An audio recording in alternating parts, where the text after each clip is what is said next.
Alright, so in this video we're going to answer the question that we have written out on the screen, and this is an example of an exponential decay. This is an example of a problem where we're going to use the exponential decay model, and well, if I can get my screen to cooperate here, the exponential decay model looks like this. And in these exponential decay or radioactive decay problems, you're usually best off to attempt to find the decay rate first in your model. So the decay rate is this value k, and we are given a percentage of carbon-14 that remains in the bones that are discovered. One thing we will need in order to solve this problem is that the half-life of carbon-14 is 5750 years. And so that would be information that's maybe in your textbook or was given in your lesson, even though it wasn't stated explicitly in this problem. And so what this number means is that if we plug that number in for t, our time, then our initial amount must have decreased by exactly 1/2. And so we're not given an initial amount. In our model, the initial amount is p subscript 0. We're not given an initial amount, so one trick I use sometimes just to make life nice and easy is, since we're not given the initial amount, let's just make up a number that we can work with and that's easy to take 1/2 of, and so 10. I don't know, you could use any number you want, really. It doesn't matter what the initial amount is. That's why it's not given in the problem. It can be any number, and so if we pick 10, that should work just fine. And so again, if I plug this number in for my time, that means that my amount, which is represented by p, must become 1/2 of the initial amount.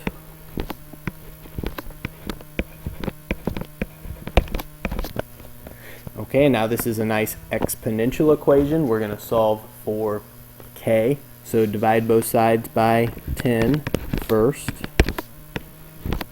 So this would be 5750k. And then I'm going to apply the natural log to both sides.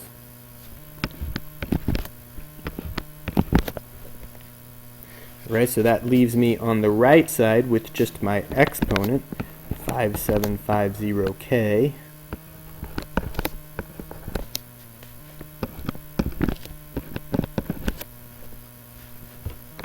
And then I need to divide the natural log of 1/2 by 5750. And if I do that, I'm going to get a very, very small negative number.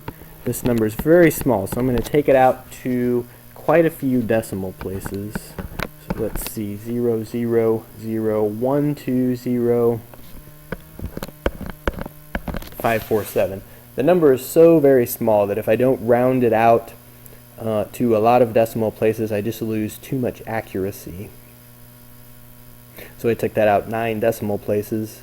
And now that we have the decay rate, what we can do is go back and put that into our decay model, even though it has that kind of fake initial value of 10.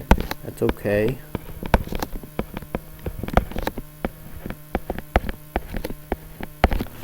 Right, and now we have a model we can work with, and we can try to answer the question. So the question is, how old are the bones when they are discovered? Well, the only information that's given about the bones is that when they're discovered, they have lost 77.2% of their carbon-14. So we're here where we have our model. We want to know how old the bones are, which means that we're going to want to solve for a time. We're going to leave that variable t. blank. We're not going to plug a number in there.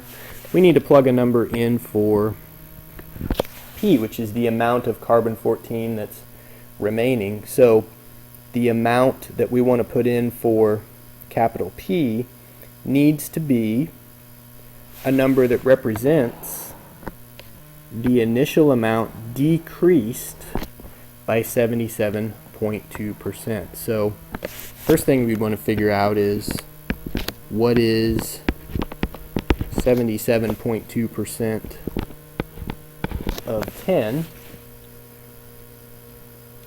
which gives us 7.72.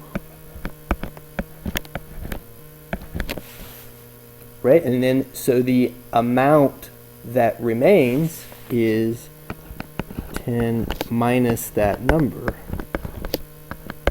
Right, because we were told that from the initial amount, which is 10, we've lost 77.2%. And so if we subtract that, get 2.28. So losing 77.2% means that we now have 2.28 remaining. So we're going to put 2.28 in for P and then solve for T. So in for capital P, I put 2.28.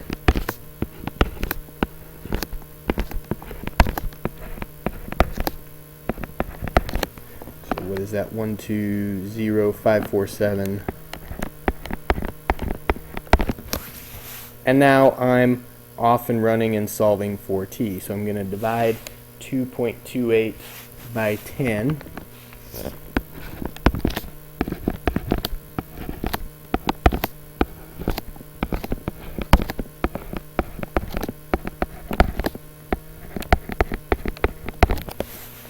So over here, notice, right, if I had lost 77.2%, that means that 22.8% would remain, and that's why we're seeing 0.228 over there. But now I'm going to take the natural log of both sides of the equation, which on the right side would leave me with just the exponent.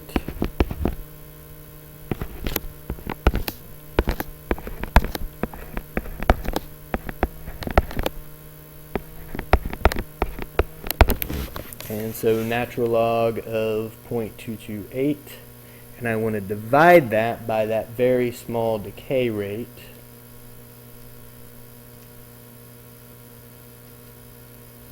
And if I do that, let's see, I get about 12,264.18.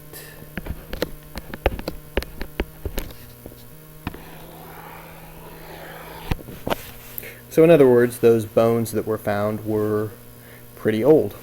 And that's the solution to that problem.